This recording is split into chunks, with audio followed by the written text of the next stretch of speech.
Hey, what's going on, everybody? Welcome to this week's episode of Benchwarmers. I'm your boy Benjamin, rocking an Orange Cassidy shirt today. Yeah, exactly. JM1620, what is going on? Good morning to you. Flashfire. Yeah, I'm definitely still in the sleep mode myself. Did not get a lot of sleep last night. But anyway, if you guys are not able to catch the show live this week, we are obviously going to have the show on YouTube at Hat-Club. Be sure to subscribe to us, which is a fancy word for follow. Give us a like if you like what you see. Elk Dot in the house and Logan Herrera saying in the form of good morning Vietnam. Good morning, Benjamin. I'm moving at a little bit slower pace than usual. I'm not blaming this on my wife, but she had to pull the 6 p.m. to 4 in the morning shift. And so yeah, I was still awake by the time she got home this morning. So, we'll see how the show goes today. Might be a little bit shorter than usual, but I'll be honest, there's really not a lot going on in sports right now, and maybe that's my fault for not adding some more WNBA into this mix. My bad on that one.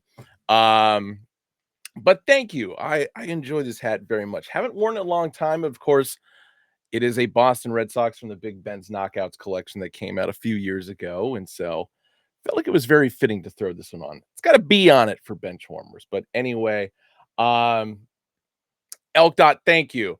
Of course, I can't really talk about that one right now just because it hasn't entered the collection as of yet. It's paid for. There is a shipping notification, but hopefully by the end of the week it'll be here, especially considering the fact that this particular jersey is coming from San Jose. From a guy who I've bought a jersey from before, so he's a quick shipper. Thank God for that. But yeah, probably get it if maybe tomorrow, actually, which would be pretty dope. But either way, I will have it for Monday for you guys. Flashfire says it's funny and frustrating when you seem to wake up around the same time, no matter when you go to sleep. Yeah, it's how my life is, man. Always just waking up early and going to bed late. It's almost as if you know, I'm living in Vegas 24 hours a day. My God. Logan Herrera says we're here to report on all sports, men's or women's, mostly professional leagues based out of USA or England. Yeah, for the most part. I mean, that's my fault for not really going in depth onto cricket, which is a very fascinating game. I've been to a couple matches here in the States and I don't fully understand it, I'll be honest, and maybe that's my fault. Maybe I need to expand upon it more. But anyway, always start the show, of course, with the latest jersey pickups. Only two to show off this week, but I've got a ton that I've scooped up over the last week that will hopefully be coming in later this week, if not the middle of next week. And by a ton, I mean I've got like 8 or 9 en route right now, which is kind of wild. But for one player in particular, there's a little bit of a theme that I did unintentionally, but once they roll in, I'll let you guys know. Best of AZ and Just Shady G, what's going on? Y'all haven't missed much, just talking about how sleepy I am. But anyway, first up, and this one's got kind of a sad story behind it as well, but not particularly because of who this player is, but kind of a sad story alone because John Stockton he's a bit out there these days. But anyway, old school Utah Jazz purple John Stockton just arrived. I haven't talked about this much in regard to so back in 96 when the Utah Jazz changed from these old school uniforms to the mountain logos. My dad was on a business trip in Utah and went by a fan store, which unfortunately is owned by Lids these days. And when they made the uniform switch, usually champion jerseys would go on sale for the older styles. So my dad had originally picked up this one in particular in a size 44 because at that point in time, I was 13, I was a little bit smaller, and so I could usually, go between a 44 and a 48. I hadn't gotten my full frame yet. So my dad scooped up this one and a Jeff Hornacek. Well, obviously, I've got the size 48 John Stockton right now. Took a long time actually in between that point in time and now. And I had sold my 40 size 44 like it's 7 or 8 years ago, I want to say. Because I ended up picking up the white version of the John Stockton for this one. But anyway, so I still had the Jeff Hornacek. But the Hornacek was a size 44 and never came across a replacement for it. So a couple months ago, there was a jersey collector in Spain who, by coincidence, had a size 44 Jeff Hornacek. Awesome. And he was looking for a size 44. So it's like, okay, cool. Let's trade. So he mailed his out to me. I got the tracking, or no. Sorry. He mailed his out to me. And for whatever reason, I never thought about asking for tracking or whatever. It's kind of figured it's going to show up when it shows up. And I sent him mine like the next day, gave him the tracking number and everything like that. So there we go. So flash forward a few weeks from that point, and I've gone on the road, I've gone to Vegas, I've gone to Houston, gone to LA, something on that line. So finally I hit him up and I was just like, hey man, I never asked you for this, but do you have the tracking number by any chance? And he's like, oh, well, I'm actually kind of surprised it hasn't shown up by now, but here you go. So I look up the tracking, and according to the tracking number, it had been delivered 3 days prior to me asking for the tracking number. Well, I check my mailbox pretty regularly and I always check for packages. And then one of my next door neighbors, anytime I get a package, he'll throw it on my porch if I'm not there. And I do the same courtesy for him. Never showed up, but it was marked as delivered. At least it was marked as delivered in my zip code. So this was back in May, still hasn't shown up. So there was a size 48 Jeff Hornacek old school Utah Jazz in purple somewhere in Oakland that's supposed to be in my possession, and it is in somebody else's possession. So, and there's nothing that can be done about it. So sucks. But dude pal, of course, got the one I sent him. So I know he's stoked. I am not. So still on the hunt now again for a retro Jeff Hornacek Utah Jazz jersey. So anyway, and then the second one. So Best of AZ asked a question: are there any?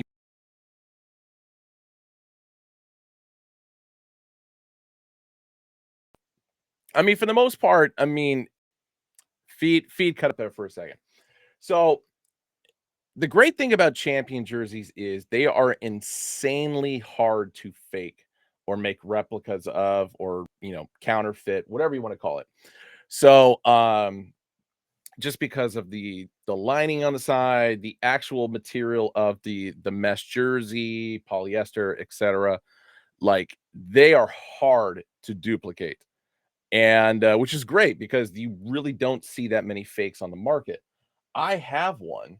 Um, Actually, it's sitting next to me. So for next Monday, I will bring this up as far as the discussion. I feel like I showed this one off before, like months and months ago, because it's a Mike Bibby Sacramento Kings that I have, and I have since gotten like the actual one. So next Monday, or the next time I do the show, hopefully Monday, might be Tuesday morning again. I'll show you guys the difference between a legit one and a fake one, etc. But yeah, they are insanely hard to fake, and so usually I'm pretty good. But anyway, brother Bishop, what's going on? So anyway, but this is the second one that came in the mail. And when we talk about insanely rare jerseys, this one is definitely top of the list. I have one of these technically, but what it was I found the jersey. It was blank on the back, so team name, uniform number are on the front. Back was blank. Send it off to a guy in LA. His name is Curtis Linden. And I had him, put the last name and the number on the back. Great. Well, since then, I mean, this is years ago. This is like during COVID that I sent these off. And over time, and especially going through the wash, because when I wash them, put them inside out, cold water, hang them to dry. Never throw them in the dryer. This is why a lot of champion jerseys, will crack and fade and whatever. It's because people throw them in the dryer, which you're not supposed to do. So even though I've been, playing it safe and everything like that, for whatever reason, the type of vinyl that he was using in regard to his printing was starting to peel off. So I haven't worn it in a very long time. I still have it. Obviously, it's sitting behind me. But, I came across this one because, oh, it's an actual legit, completely done one from back in the day. I can't believe I found this. And so I had to pull the trigger on it. It's a little bit more faded than I wanted to, but it's fine. It's a little bit bigger than I wanted to. That's fine. I can wear it during the winter over a hooded sweatshirt. But anyway, here it is. It is a Dirk Nowitzki Dallas Mavericks rookie jersey in a double X. So as you can see, you can kind of see like the Nowitzki and everything like that. It's a little bit more faded, but you can still read it. And especially if I'm wearing like a white hooded sweatshirt underneath, I'm in good shape. So yep, it's a little monstrous. Like I said, it's a size 52. There it is. There's the jock tag to prove that. So either way, pretty solid find, pretty rare find on top of which too. So I have no problem having the one that's slightly peeling off, but I've got a legit one, obviously completely done here in my possession. Where Grambo at? Oh no. But yeah, that's it. Those are the only two that I've gotten so far. Like I said, I've got a bunch coming in the mail, most of which are going to be showing up later this week. So when we do the show next week, I'll have a lot to show off. Plus, I'll show you the difference was between a fake and a legit Mike Bibby Sacramento Kings that I have in my collection to answer Mr. Best of AZ's question. So anyway, on with the rest of the show. I don't know if you guys knew this, but it is soccer season again, and especially in the English Premier League, where bettors and gamblers alike, of course, are taking Man City and Arsenal to the top of the table. Which one is it going to be? This is how it's gone for the last two seasons. And of course, the championship deciding on the last week of the season between the 2 weeks, back to back years. Pretty impressive stuff right there. Oh, Logan Harris says, sounds like an excuse to come to Dallas in January. It's not a bad, actually. Hold on. I'm going to take this down. So, one thing I need to do is go to San Antonio. My family lives there. Like my dad and stepmom live there. My sister and her family live there. I need to go to San Antonio and visit them at some point in time because I haven't been there since my sister got married. And that was back in, oh my God, 2015, 2016. So, I got to be a better family member in regard to that. So I'm kind of banking on going sometime, hopefully before the year is over. But if it's like January, it's definitely going to be during basketball season because I would like to go to a Spurs game. And obviously, I got a ton of Spurs jerseys to rock during that. But more than likely, what I'll do is look into when the Pacers are going there so I can catch the Pacers on the road. So Flashfire says, I'm planning on Warriors Blazers opening night. But that's an easy trip. Yes, it is. Also, in regard to the Pacers, if you guys didn't know this, and I'm actually super stoked about this, in December 22nd and 23rd to be exact, the 22nd, Pacers are in Sacramento. The 23rd, Pacers are in San Francisco. So getting a nice little back-to-back roadie with my Pacers. So that's going to be exciting for this season. Not to mention the fact that the NBA All-Star game is in San Francisco this season. So gotta go, gotta go. All right. Anyway, soccer. Brother Bishop, I know you're a Gunners guy. I am not. I am a Chelsea Blue, of course. And there's going to be some disappointing news for anybody who's a Chelsea fan before this show is over, of course. But anyway, this is one of the greatest times of the year when the English Premier League starts back up. And especially during a time when Major League Soccer is still on hiatus, at least until this upcoming weekend. Um, I know the Olympics and stuff had a lot to do with this, but there's just always that weird month-long break in like the dead middle of the season for Major League Soccer where they take time off. And so it's just like, all right, cool, whatever. Flashfire says, looks like Pacers at Mavs Monday, November 4th. Hmm. Well, if they're in Dallas, that means they got to be going to Houston or San Antonio not too long after that. All right. Well, I got some research to do on that one. So anyway, but yeah, as I'd said, Gunners and Man City duking it out the last 2 years for the top of the table, and of course, Man City winning multiple years in a row in regard to the Championship title. Logan Ursa, speaking of Pacers Spurs, they play in Paris. I'll be damned. Okay, I really need to look more into the schedule because I mean it just came out not too long ago. So, ugh. Anyway, um, here's the shakedown of how week one in the Premier League went. First game that was played was Man United versus Fulham at Old Trafford. Now, if you guys don't remember from last season, Fulham pulled a massive upset win that I predicted on that random ass 5-leg parlay at a that one time I was in Vegas and I cashed out way too early. I wimped out in the early stages. And also not fully realizing when I picked Fulham to beat Man United at Old Trafford, it would have been the first victory that Fulham had over Man United since like 1987. Didn't know that, but I still pulled it out of my ass and it still came true.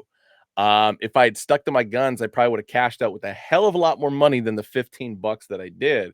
But you know what? I went in for 5, left with 15. I'll call that a win. Um, but yeah, Man United, of course, getting the quick revenge to start the Premier League season with the 3 points in hand over Fulham. Moving on into Liverpool versus Ipswich Town. Of course, Ipswich Town moving up in the reverse relegation. So they get promoted. Sorry, that was the word I was looking for. Reverse relegation promotion. But getting blanked by Liverpool, of course. Mo Salah with the 65th minute goal to really seal the deal for them. Ipswich Town getting blanked in their first run back in the Premier League. Arsenal, there you go, Brother Bishop. 2-0 victory over Wolverhampton. Bukayo Saka and Kyle Havertz, of course, scoring 2 goals for them. This is the game I kind of wanted to focus on. Everton and Brighton. Now, I picked Brighton to win this week in regard to Ben's bets from the previous show. I just didn't realize it was going to be this bad of a beating. And I didn't watch the match, but I went back and watched like the 15-minute condensed version, cut all the highlights and whatever. And if you guys forgot or haven't been paying attention to the Premier League, last season, Everton, of course, took a 10-point deduction. Still avoided relegations, thank God. But didn't really do much to improve themselves going into this season, which is super unfortunate, unless you're a Liverpool fan, because that, of course, is the derby. And Everton, of course, is in Liverpool. So my beef with this comes with my England fandom because arguably one of the best players on England is Jordan Pickford, the goalkeeper, and has been progressively becoming the greatest goalkeeper in England national team history over the last few tournaments. Now, the weird part about this is you look at this score. Jordan Pickford, of course, did start the game in goal for Everton, and 3 goals were allowed. Well, the biggest issue, or at least the one thing I can say, especially after looking at the highlights, is 2 of those goals were not Pickford's fault. It was a lapse in defense by Everton, which of course led to easy goals by Brighton. Now, the third goal that was scored by Andringa, that one I could say Pickford was out of place, couldn't see the ball. That's kind of his own fault. But either way, if there is one thing that I would love before the season is over, which I don't even know if it's possible anymore because I can't remember when the transfer window begins and ends. Isn't it around January or something like that, but or November? But either way, if there was one thing that I would love to see before this season is over, get Jordan Pickford the fuck out of Everton because my God, he is hands down the best player on that team, and his talent is just getting wasted there. And if you watch a lot of England games like I do, Jordan Pickford is a bit of a hothead. He's always pushing his defenders to play a little bit harder, get in position a little bit quicker, etc. And so you got to imagine, the explosiveness that he shows during national team games. Um, Dude, it's like 20-fold when Everton plays, and it is so sad and so depressing to watch. So, Jordan Pickford, I love you, brother. I wish and hope for better things for you. And yes, that is how I really feel, Steven. Anyway, moving on, Newcastle 1-0 victory over Southampton. No real surprise there. Like, I knew Newcastle was gonna win this match, but I also had a feeling it was gonna be by a very minimal score. Even, with a man down in the 28th minute and still be able to score in the 45th, pretty impressive. Um, it's Southampton, so, I mean, Newcastle was gonna get this win regardless. Nottingham Forest and Bournemouth, no surprise here. 1-1 draw. Nottingham, not the most premier of goal scoring squads, and neither is Bournemouth. But both teams are just destined to draw almost every goddamn week. So no real surprise here. Aston Villa getting their promotion to Champions League at the end of last season by finishing fourth in the Premiership. Off to a solid start, 2-1 victory over West Ham. But West Ham, of course, is going to be that hit or miss team from London, as they are every year. They're either going to start off hot and finish terribly, or they're going to start terribly and finish absolutely hot. So, as you can see right now, at least they scored. At least they scored via penalty. But so far off to a shaky start. I know it's only one game in, but so what? It's still West Ham, and if it's a squad that probably should do better than they actually do year after year. This one kind of caught me off guard. Like if I put a parlay together, I probably would have taken Crystal Palace over Brentford. And the main reason why is based on how Crystal Palace finished their season last year. I mean, they were averaging what, 3 goals a game over like their last six. And I mean, they had a few games where it's just like, oh yeah, 5-0, 5-2, whatever.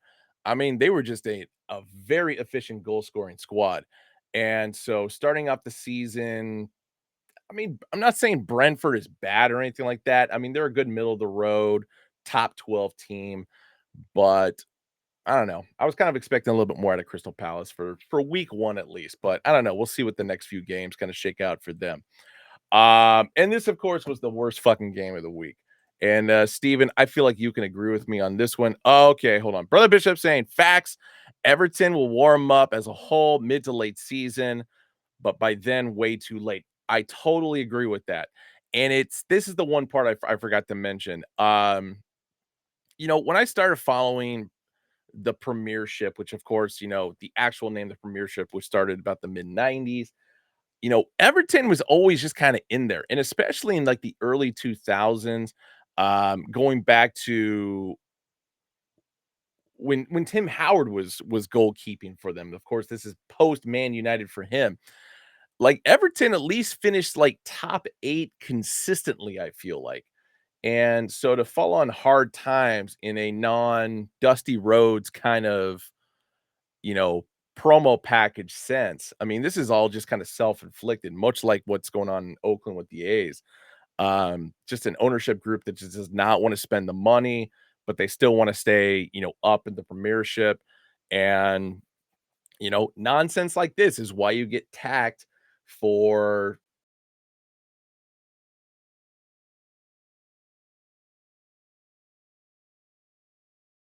and just doing stupid shit. I'm not really surprised to see Everton in the position that they're in. So and Brother Bishop saying the Hammers are always a wild card, which is yep, exactly what I was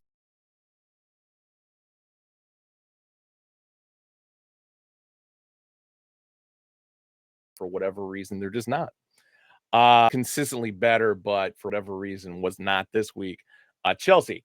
And obviously, last week for Flip the Script, I tried to do a little bit of a game changer, try to predict the future. Chelsea, of course, won with me 5-4.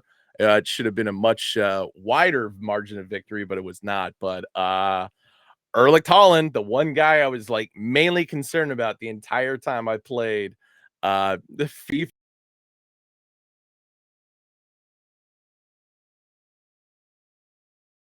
What does he have? Like 100 in the Premiership? What the fuck, man? This kid's a goddamn phenom. Just knows how to be in the right place at the right time and just like put that ball in the back of the net. Like it's impressive, but I just really hate the fact that he plays for Man City. As I know a lot of other people feel the exact same way I do, except for Man City fans. So screw you people. But yeah, Chelsea starting in a hole, not great. They'll bounce back. They will bounce back. They always do. And of course, the final game, which took place yesterday, Leicester City back up in the Premiership, which is really good to see. Going against Tottenham, and Jamie Vardy with a second half goal for Leicester. Awesome to see. At 37 years old, that is Jamie Vardy.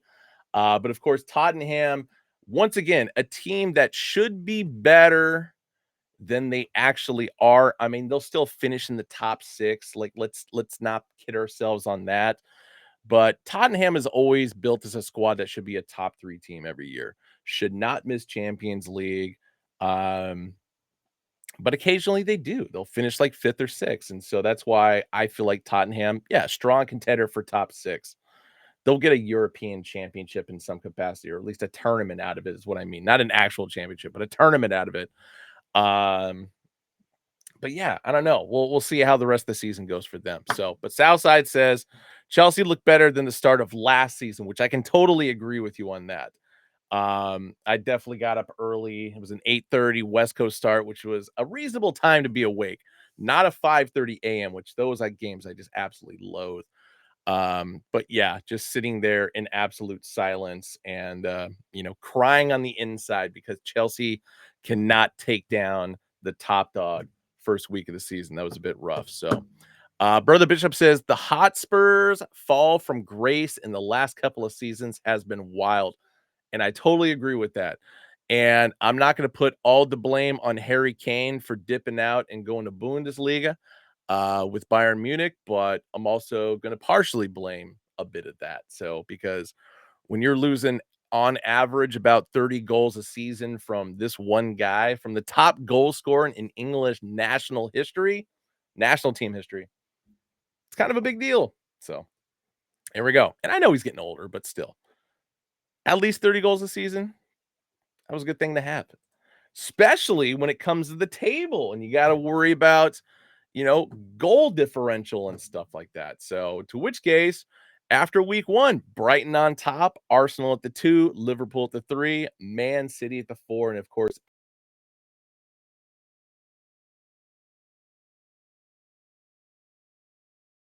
else in the top. Those are your winners. 9 and 10 with Bournemouth and Leicester City. Nottingham Forest and Tottenham all got draws, so at least they got 1 point each. And then you got the losers, Crystal Palace on down to Everton. Thanks to the goal differential, Chelsea sitting there in 17th spot, just out of the relegation zone. Love it. Anyway, moving on into baseball.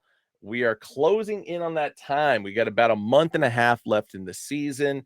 Things are starting to get a little bit more interesting for some divisions, for some teams, and for others, they are just widening their gap on their pretty substantial lead. I know Steven Seabright is going to be happy about one of the teams I talk about, but anyway, Yankees back on top in the AL East by a half game over the Orioles. Red Sox, I'm not going to say they're out of it. I know it's a 7.5 game spread. There's still the wild card, etc. But I feel like, yeah, this is going to be Yankees or Orioles to lose, to win. I don't feel like the Red Sox are going to compete necessarily for the top dog in the AL East, but for a wild card spot, I could definitely see it happening. But the Rays and the Blue Jays, bottoming out 10.5 back and 15 back respectively in regard to their division spots. I forgot to grab the wild card standings. That's what I forgot. Dang it. Guardians on a bit of a downturn, having just got swept by the Brewers, which was pretty substantial for them. And of course, the Twins not capitalizing on an opportunity to take a lead in the division, which they could have easily done, and therefore is allowing the Kansas City Royals to jump back into it. So both of them are tied at 2.5 back from the top dog spot. Tigers 11.5 back, and the White Sox, first team eliminated from playoff contention this last week. 30 and 96 on the season, 43 games back. My God. You know, actually, I'll move on to it. I'll be before I continue with the White Sox, let's go to the AL West. Astros building up to a 5-game lead at the top spot for there, which is super unfortunate considering the fact that I feel like we were just talking about last week how the Astros and Mariners were tied for the top spot in AL West, but the Mariners are 5 games back. Reigning World Series champion Texas Rangers not even playing 500 ball right now, which is nuts. 11 games back for them. The A's not in last place, 1 game lead over the Angels. Got to feel bad for Ron Washington out in Anaheim. And so the one thing I was going to say is the A's, of course, performing better than they did last season. Like the A's actually have some pretty solid pieces. I'm going to go into more detail about that in a little bit. But in comparison to where the hell the White Sox are at right now at 30 and 96, unfathomable how much Jerry Reinsdorf just does not give a shit about his team or the fans anymore. It's crazy. It's crazy. Um, Brother Bishop says, remember when the Royals won the World Series and immediately said, nah, we ain't trying to play baseball anymore. Oh, yeah, that was when David Glass still owned the team. Mr. Glass, who, of course, made all of his money working for Walmart. So everything you want to know from an economics perspective in baseball and how their payroll worked, you can learn everything.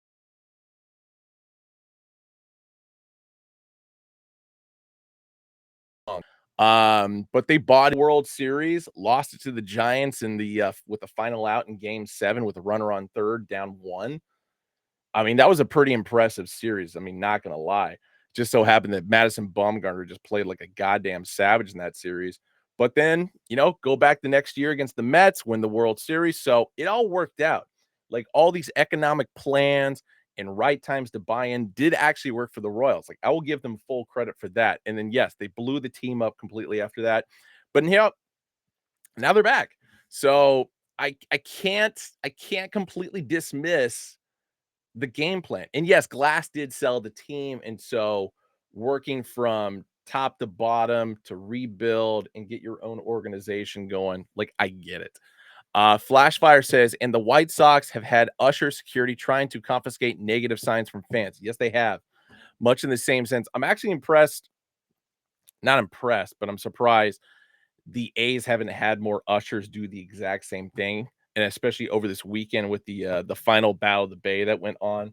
Um, It's nuts, dude. But also, it does not surprise me. Like at some point, Jerry Reinsdorf is going to be dispatched from this world. And I feel like everybody's going to be a little bit happier for it, especially people on the South Side. I'm not trying to insinuate the faster he goes, the better, but I'm also not saying that. Um, moving to the National League. Well, actually, let me go back on this with the Mariners. You guys got Randy Arozarena. I mean, granted, Randy Arozarena was supposed to help the Mariners hitting woes, and of course, Randy is having the worst season of his career. And after they made the deal, the Mariners started doing pretty well after that. But then that was it. They just kind of like peaked, and it's really rough to see. Like, for the love of God, the Seattle Mariners are the only team to still have never been to a goddamn World Series. Please fix that. Jerry Dipoto, please fix that. I know the trade deadline is come and gone, and you're optimistic about winning 54% of your games, which yeah, you've hit your mark on that. If not, we've still got a few more weeks to really hit that mark. But oh my God, for the amount of money that the Mariners have to back them and could make a solid payroll and solid team together, dude, this is just ungodly what they're doing. Jesus. Anyway, National League time. Phillies took a bit of a stumble, since the All-Star break, which could have allowed the Braves to catch up, but still only a 7-game lead there. Mets did what they could, game and a half behind the Braves now, so at least, they made some strides. Nationals 17 and a half back, and of course, the Marlins still haven't technically been eliminated from the postseason, but it's looking pretty bleak. 27 and a half back, 46 and 79 for them. National League Central, Brewers just dominating. Um, Still enough time for the Reds to at least get second place, so my standings could kind of shake out almost correctly. But the Brewers looking like they're going to run away with it, which I hope to God they do. I just need the Cardinals to fall apart a little bit more. I'd rather the Pirates win a few more games, just finish a little bit higher. And wherever the Cubs finish, I don't care as long as it's not in the number one spot. And then last but not least, this has been the most intriguing battle down the stretch. I predicted this before the season started. I had said the Dodgers were going to start really hot because they have all this firepower. They have great pitching, just absolute tanks in the batter's box. They just got Max Muncy back, etc. Um, and they had like a double-digit lead for consistently throughout the first half of the season. But here we are in the second half. Padres only 3 games back. Diamondbacks only 4 games back. Giants, still fighting for a wild card spot. Respectable, 10 and a half back. Rockies are out. They're in the same position the Marlins, but I gotta say, the Padres and Diamondbacks are coming on at the right time, and the Dodgers are falling apart at the least opportune time. But at least from my perspective, I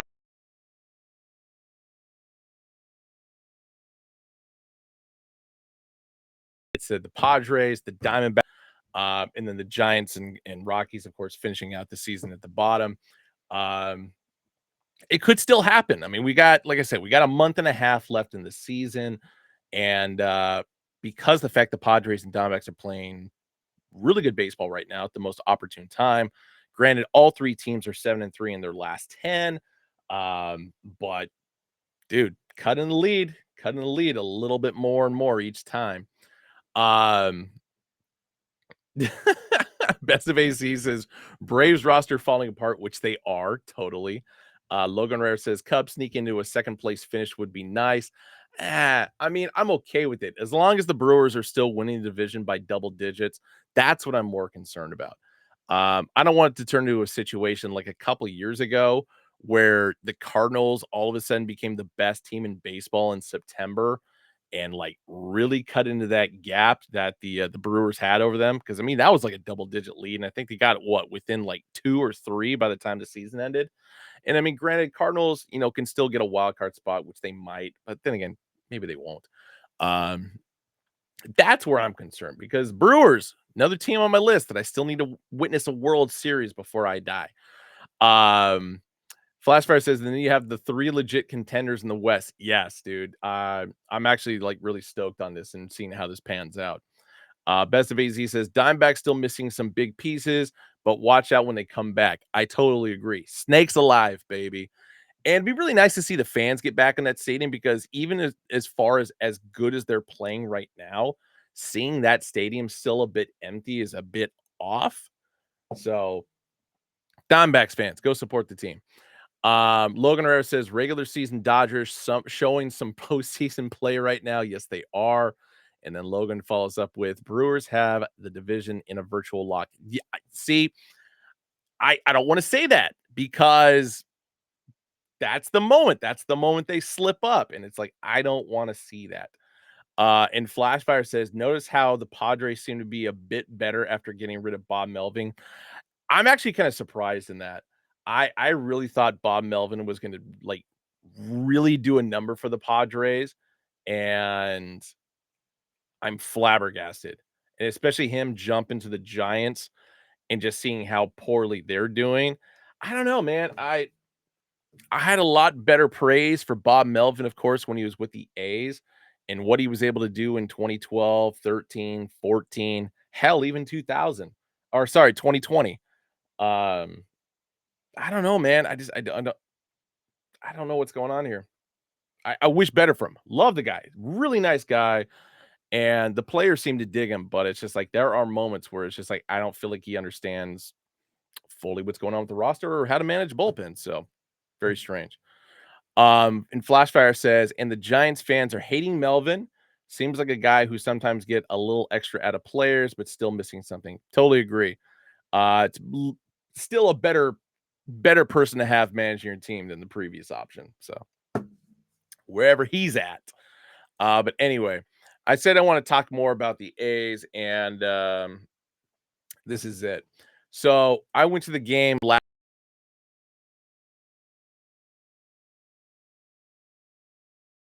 A much better game than I was expecting by the ever lacking crowd size, which was created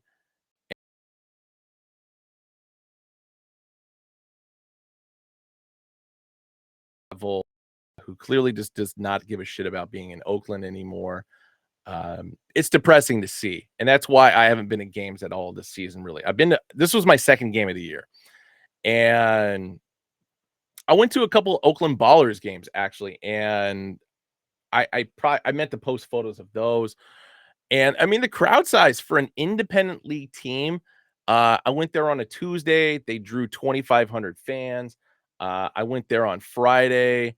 They had 3,300 was the announced attendance. And then Saturday, they had like 35 or 3,600 for that game. And I mean, for independent league. And, people have been making jokes about the low attendance and stuff for the A's for like the last decade. And but I'll be honest with you. I mean, there are some games, and this was a prime example of that, where the Ballers are actually outdrawing the A's. I mean, it's a similar situation to if you guys remember this in Chicago with the Blackhawks, their previous owner who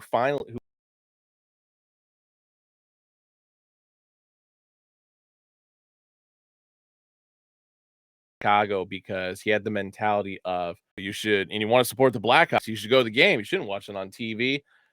It was so ludicrous. And then the minor league, not an affiliate of the Blackhawks, but it was a minor league team in Chicago, the Chicago Wolves. They were outdrawing the Blackhawks for a bit. So a very similar situation. And you know what it took for the Blackhawks to get off the schneid and start putting butts back in the seats? The owner died. And I kid you not, team rebounded. They started signing players, started drafting correctly, etc. Won a couple Stanley Cups in the process. And once again, going back to my comments about Jerry Reinsdorf, like I'm not advocating that, you know, the quick speed of death should be, brought upon them. But I'm also not saying that. So, I mean, it's a cruel thing to say, but at the same time, it's just like it would be something that would remedy the situation pretty goddamn quick. It's depressing as hell. And, as much as people think that, oh, well, the owner owns the team, it's their team. It's just like, nah, man. We as Oaklanders have supported this team. I mean, I can fairly say for pretty much my entire life. I mean, I've been going to A's games since 1987. And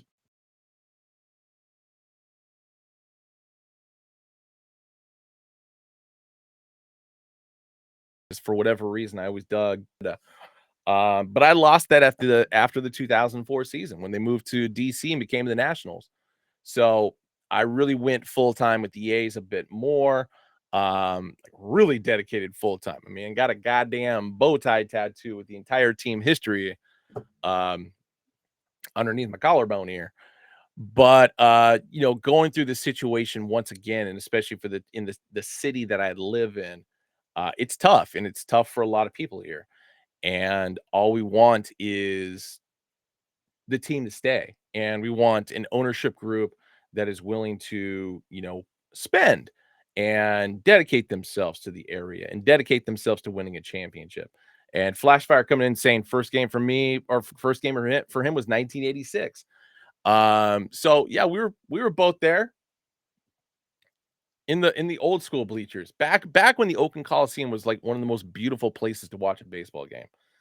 It wasn't until the Raiders were allowed to come back, and they fucked that entire stadium up by putting that monstrosity in center field. Absolutely hate it. Um, but anyway, the game itself, um, it was good. I mean, like I said, the A's won 3-0 victory. The crazy part about it was when I took this photo is at the, top of the 4th inning, or sorry, bottom of the 4th inning, my apologies. A's had a no-hitter going on at that point. I'll prove it to you. Bam, Rays with 0 hits.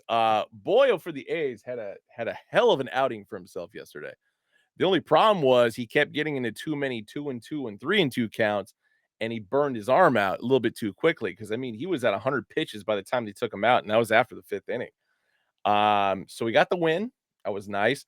But at the same time, it's like there is that distinct possibility that he could have thrown a no hitter yesterday. And that would have been a trip to go to because I've only seen one no hitter in person, and that was back in Miami back in 2013. But either way, A's played their ass off. And I've been saying this for a while that it's just like, the squad they have has a lot of potential. Like, don't get me wrong.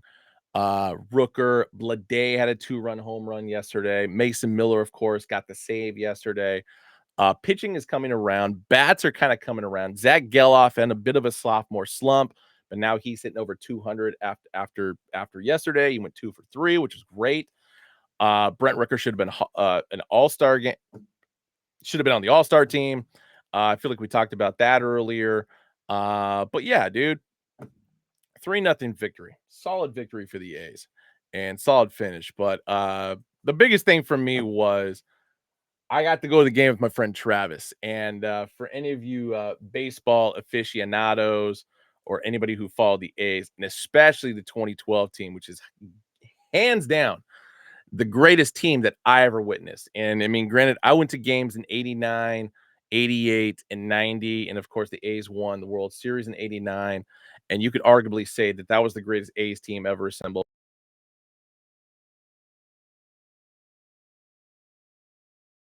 Dog style of play. The 2012 team was hands down one of the most resilient and fun teams that I've ever gotten to experience. And so Travis Blackley here, former major league pitcher. He pitched for the I'm gonna show you his stat line here in a sec. Mariners, the Giants, the A's, the Rangers, and the Astros. Had a really interesting career that I'm gonna comb through. And I was very specific about this because there was something he had mentioned at the game yesterday when he and I were talking. And I'm putting this out here as a challenge to you guys. If you can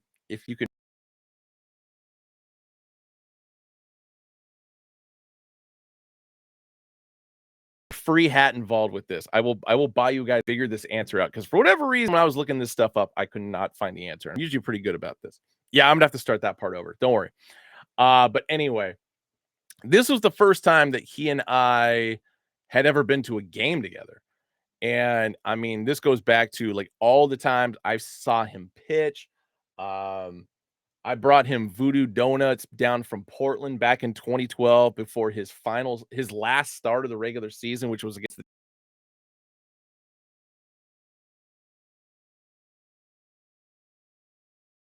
Warrior that day. I feel responsible for that, and I feel like a lot of the other players felt the same way because I mean, I brought down like 6 dozen, uh, 6 boxes of a dozen donuts for the entire team, all from Voodoo Donuts. Back when Voodoo Donuts was like actually awesome. For that series. It was great, and all the players were super stoked about that one. But anyway, so here's what I want to get. Here's what I want to talk about. So here's his stat line. First game was in 2004 with the Mariners, and coincidentally, the first time I ever saw him pitch was against the A's in 2004 up in Seattle. So then there was a gap of time. Didn't play again until 2007 in the majors. And then there's another gap of time where he's back in the majors in 2012, of course, with the Giants, only for about 4 games. Then he got let go. The A's picked him up, and he had the best year of his career. So like I said, really odd stat lines going on here. 4 years of technical service time in the majors, between 2004 and 2013, but obviously, played for the Australian national team for a number of years in the World Baseball Classic, bummed around the minors for quite a bit of time. So, anyway, here's what he had told me. So, first game of his career, July 1st against the Texas Rangers. This, of course, was up in Seattle. He got the win, 8-4 win for the Mariners. He recorded his first win as a pitcher on this day. Now, the thing that blew my mind was he didn't get another, like, he didn't notch another win as a statistic, like an individual win, not necessarily a team win, but an individual win as a pitcher until where is it at? Nope, nope, nope. Right here, June 15th, 10-2 victories over the San Diego Padres. So just shy of 8 years in between the 2 wins. Or sorry, 8 years in between the first win of his career and the second win of his career. So the question he proposed to me is, what is the longest gap of time in between a pitcher getting their first win in the majors and their second win in the majors? So, because there is a possibility that he is somewhere high on this list. And so this is what I propose to you guys. If you can find out who has the record for the longest gap of time in between a pitcher getting their first win in the majors and their second win, the person who's able to get that to me first, I will give you a hat. I'll buy you a hat. Any hat of your choice. So yeah, that's what I've got going there. But going back to my voodoo donut story, as I was talking about, um, this one right here, October 2nd. This was the final series of the season. This is the season, of course, where the A's were picked to finish, not only picked to finish dead last in the division, they were picked to lose 100 games that season and never held on to first place at all. Well, I mean, with the exception of before the season started when everybody is 0-0. The only time they held the number 1 spot into like by themselves in the AL West was the very last day of the season. So that entire stretch, playing the Orioles and then playing the Rangers multiple times. Dude, it was nuts, man. And just seeing the A's just chip away, chip away, chip away, and win the division right at the end of the season on the last day of the season. And of course, the Josh Hamilton boner in the outfield. Never heard the place yell as loud as I did, with the exception of when they played the Tigers in games 3 and 4 at the Coliseum in the postseason that year. It was nuts. I love that season. Love that team, man. So, anyway, Flashfire says, I wish I got out of some of those games late in the season. I just wasn't in the cards. Yeah, I that was when I got let go from Major League Baseball. And I had nothing but time on my hands until school started back up at Oregon. And all the money I made working for MLB, which was actually pretty handsomely. I mean, they paid me like 6 grand a month. And I was there for just a little over 3 months. So I had $18,000 that I didn't want, necessarily in my bank account anymore. So I spent the entire season just going to baseball games across the country, hit all the A's playoff games as much as I could. Um, I was a crazy year, man. Crazy year. I got so many stories about that, but I'll save more of those for another time. So, but like I said, that's your guys' assignment for this week. Figure out who has the record for longest gap in between as a pitcher, first major league win and second major league win. So Travis Blackley, of course, sets the bar pretty high at 8 years, just shot 2 weeks shy of 8 years in between. So anyway, here's my Ben bets, Ben's bets, Ben's picks, Ben's bets, whatever you want to call them. And not too shabby last week. The only downfall was the lock of the week, which of course was Chelsea losing to Man City. God damn it. But the Padres definitely beat the Pirates last Tuesday. The Twins did beat the Rangers on August 16th, and Brighton definitely took down Everton. So I'll take a nice little 3 for 4. It's not bad. So let's see how I do this week. I've got Newcastle, Bournemouth going to a draw this weekend. Plus 280 on that one.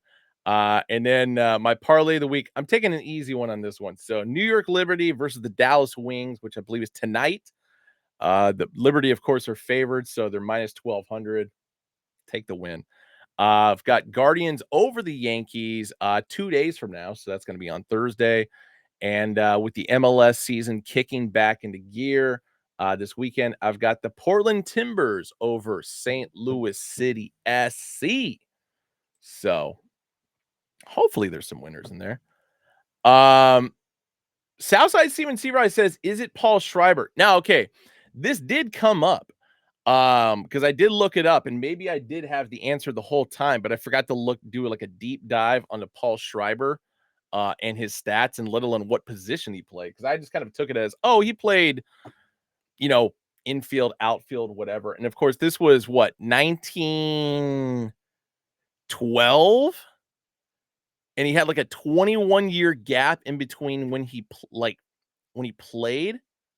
Okay, Logan Rare says Paul has no wins or losses. Yeah, doesn't even have career wins, so it's definitely not him. But there was I was gonna say there is a list. Yeah, 1922 to 1943. I knew as soon as I said 1912, I was wrong. It's like I should have said 21, but I would have been closer with 20. Yeah, with that over 12. So anyway, yeah, I'm really curious to see who's able to get this to me. I was gonna say either hit me up on Discord or hit me up through DMs or text me if you have your number. I know a lot of you guys actually do have my phone number, so hit me up there if you got the answer. There goes the camera. Anyway, hold on. Gotta bring the camera back. Gotta finish this out.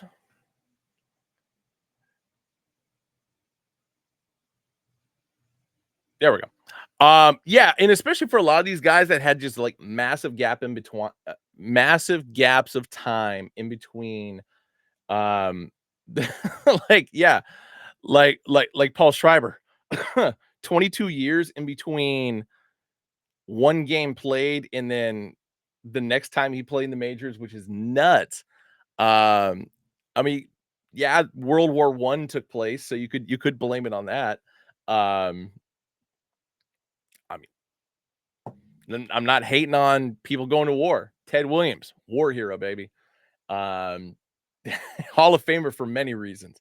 Just winning at life. But anyway, guys, appreciate you tuning in. I will do better next week when I won't be as tired. But as always, take it easy, and if you don't, take it sleazy. Peace.